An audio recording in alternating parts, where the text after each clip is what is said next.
अभी कल की वीडियो देखी, कई मेरे मित्र हैं भारतीय जनता पार्टी के या आरएसएस के, तो मुझे उन्होंने एकदम से प्रश्न किया, बोले यार तू भी तो उसी लाइन को फॉलो करता है। अगर मैं राजनीति में अपने विचार रखने के लिए आजाद हूं तो मुझे सच कहने की आजादी है।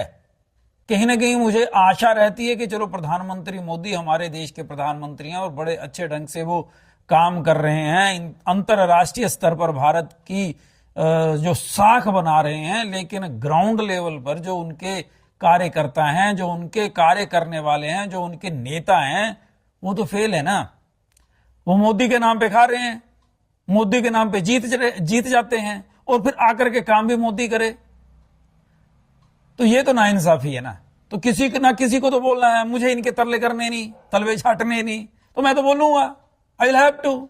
उसमें क्या दिक्कत है? मैं तो कांग्रेस को भी बोलता हूं और आगे भी बोलूंगा।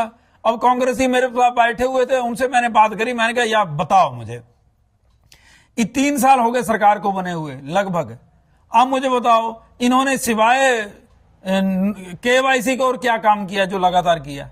अभी मीटरों की केवाईसी हो रही है, उसके बाद पानी के बिल जो आएंगे उसमें भी केवाईसी होगी, जी ऐसा करेंगे वैसा करेंगे। किस लिए? पैसे इकट्ठे करने के लिए। ये पैसा देने आए थे, ये जनता को महंगाई, बहुत ही महंगाई की मार। अब लाओ कांग्रेस सरकार ले आए, खून पी लिया हमारा, पूरे समाज का खून पी लिया इन्होंने। मतलब आप सोचो ना, ये जिनसे सलाह रहे हैं जो आईपीएस बड़े बड़े अफसर, इनके सेक्रेटरी हैं, लैट्रिन पे भी टैक्स लगाने की इच्छा थी इनकी। लैट्रिन पे टैक्स, मतलब सोच करके भी बंदा सोचता है यार ये क्या, इस स्तर पर ये गिर जाते हैं नेता। और ये गिरेंगे क्यों? क्योंकि हम लोग प्रश्न ही नहीं करते इनसे। अभी हमारे मुख्यमंत्री बोलते हैं हम गांव गांव जाओगे। गांव गांव जाने का मतलब है हर गांव वासी को तैयार रहना चाहिए। पूछो इनसे कि आप तो बोलते थे फ्री बिजली, फ्री शिक्षा, फ्री पानी, फ्री ये फ्री वो, अब तो खून चूस लिया हमारा, हमारे बच्चों का। अब इसके बाद वो हमारे गांव में आए और वो हमारे साथ आंख मिलाएं, ये हम साधारण जनता के लिए शर्म की बात है। हम लोगों को खड़ा होना चाहिए उनके सामने डट करके। अरे भैया क्यों डरते हो? कौन, क्या दे रहे हैं वो आपको?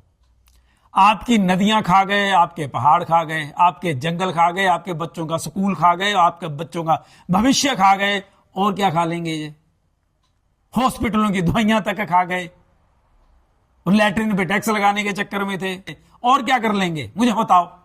और क्या कर लेंगे इससे ज्यादा? और क्या? तो फिर डरते क्यों हो? क्या फायदा लेना आपने इनसे? क्यों झंडा उठाते फिर रहे हो? क्या कहीं ये नियम बनाया कि जो कांग्रेस का झंडा उठा करके मेरे आगे पीछे घूम रहा था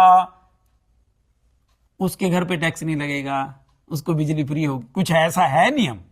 अगर नहीं है तो फिर क्यों तरले करने? मुझे बताओ। अबे डट के रहो, निडर रहो, निर्भय रहो।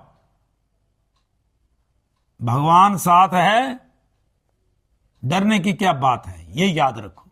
क्यों? प्रश्न करो इनसे, हमने इसीलिए चुने इन। अगर ये जवाब ना दे, इनकी सभाओं में जाओ ही मत, कुछ मत बोलो, इग्नोर कर दो इनको। देखो कैसे केजरीवाल की तरह थप्पड़ मरवाएंगे अपने आप को कि हमें थप्पड़ मारो ताकि न्यूज तो हमारी आए, हमें तो कोई मुंह नहीं लगा रहा। हाँ करके देखो, लेकिन जनता को जागरूक होना पड़ेगा भैया। ये लेबल लगा के कुछ नहीं होगा, मैं बीजेपी में कांग्रेस। अगर हमें रिजल्ट चाहिए तो प्रश्न करने का दम चाहिए।